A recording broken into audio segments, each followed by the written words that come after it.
Most látom, hogy itt van egy lámpa, és azt szerintem az, ami ott van. Egyébként én úgy emlékszem, hogy kicsit arrébb voltunk, tehát lehet, hogy az. Aha. Szerintem inkább az, ami ott van, de nem, mert az meg már nagyon a szélén van. Meg ezt lenne jó elolvasni, nem? De hát ez... Hát igen, de ott már semmi nem. De ott nincs semmi. Meg ugye ezek is már átalakultak, mert lehet, hogy beépítették.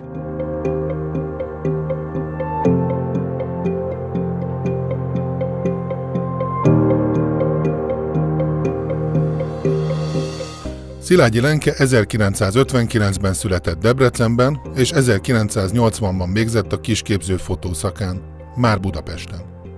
Színházi produkciók és több mint 50 játékfilm standfotósaként dolgozott olyan rendezőkkel, mint Grünwaldzki Ferenc, Jancsó Miklós, Mundruczó Kornél vagy Nemes Jeles László. 1990-től 2 évtizedig a Beszélő folyóirat képszerkesztője és fotósa volt. Sokáig a Magvető kiadó számára készített íróportrékat, 2018 óta pedig az OSA munkatársa. 1999-ben megkapta a szakma legmagasabb állami elismerését jelentő Balogh Rudolf díjat, 2012-ben a Magyar Köztársaság kiváló művészének választották, 2022-ben pedig a főváros Pro Cultura Urbis díjjal ismerte el munkásságát. Az 1995-ös fényképen Szabó Ildikó filmrendező és a szintén debreceni származású Spitzer Gyöngyi művész nevén Somma-Mama Gésa pózolnak saját ruháikban, saját autóik előtt állva az ország legnagyobb lakóháza, az Óbudai Faluház panelépülete előtt.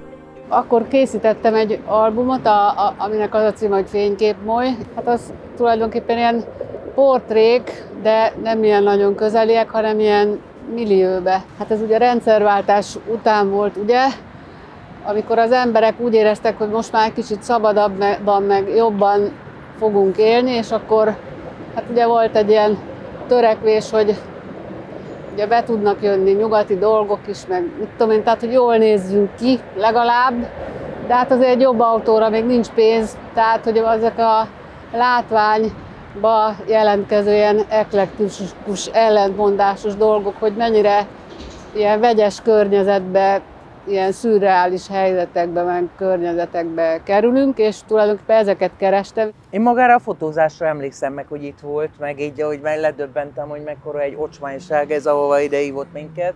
Hát de úgy éreztem a feelinget a bundával, meg a nagyon menő szocik kocsinkkal. Hogy... 126-os Polszkin volt, neked meg egy Zsigulid? Nem, Wartburg, ja? Wartburg, 4 ütemű golfmotoros. Mindig rázta a segét. És akkor láttam meg őket valahogy ebbe az összeállításba. Itt laktunk a környéken, és akkor így megtetszett nekem ez a ilyen tömeglakásos millió, és akkor én rendeltem őket ide, hogy akkor ezt szeretném így lefotózni. Hát nem nagyon kellett felkérni, mert összejártunk egyébként. Gyere, most itt Én nem emlékszem a felkérésre, csak arra, hogy ha Lenke szól, akkor én bárhol megyek. Lenke fan vagyok. Ilyen szürreálisabb dolgok tetszenek nekem, tehát hogy mondjuk van egy kép, ami van egy ilyen fő téma, és akkor amit mások általában kihagynak, hogy ott hátul is valakik ott valamit csinálnak, hogy az ne legyen benne, én meg direkt azt szeretem, hogy bekerül valami, ami egyáltalán nem odaillik. Szilágyi Lenke csendes, visszahúzódó alkat. Nem kell tőle tartani. Ez érezhető fotóalanyain is, akik képesek átlényegülni kamerája előtt.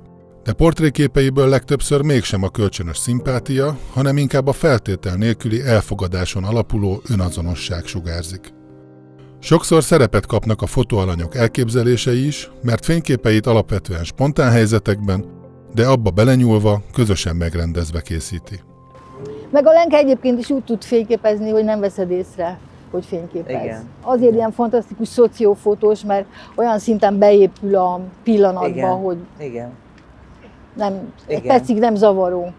Maga a szociófotó műfaj az így eltűnt, vagy hát most már nem lehet úgy fényképezni, mint régebben, mert nem engedik, meg mindenkinek jogai vannak.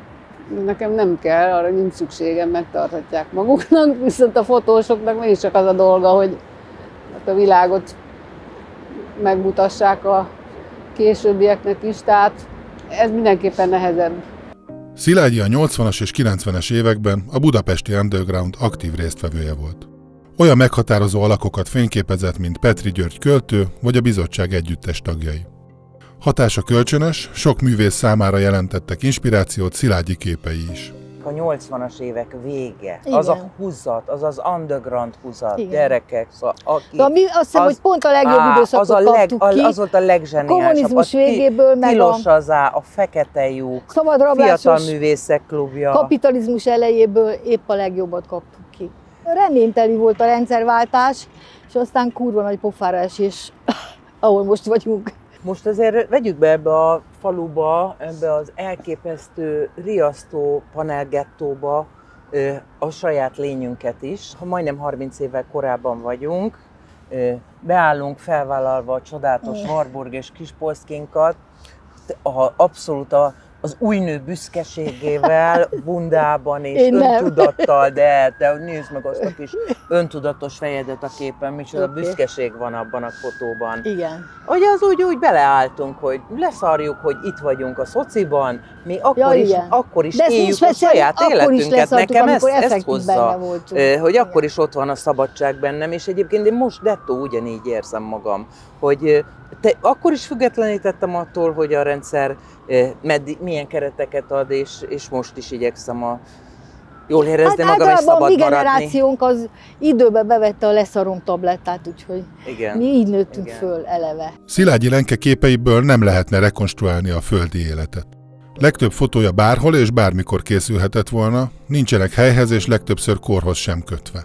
A fotó nem elsősorban dokumentumként érdekli, de az sem igazán izgatja, hogy a szürrealizmus felé elmozdulva álomvilágot építsen. Ahogy Miltényi Tibor írta róla, nem a valóságot dokumentálja, de nem is vízióit vetíti ki a természetre, hanem a látványt emeli látomássá.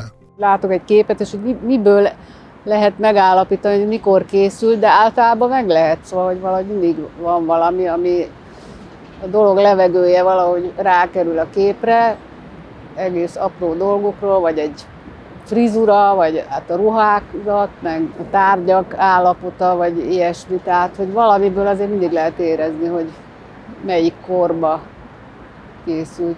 Hogyha most beáll két vagány csaj, mert mondhatjuk azt, hogy vagánycsajok. Voltunk, vagyunk, leszünk. Egy ilyen lakótelep elé most a 2020-as években vajon az mit üzen?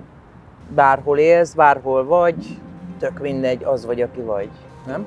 Hoppá, ez már egy vers. Szilágyi Lenke képei nem történészek számára készült korlenyomatok. Erősen érződik rajtuk egy karakteres alkotói látásmód, de még így is beszűrődik rájuk annak az alternatív kultúrának és kornak a szellemisége, amelyben születtek. Hiába. Minden fotónak olyan szoros a kapcsolata az idővel, hogy az sem számít, ha beállított egy fénykép.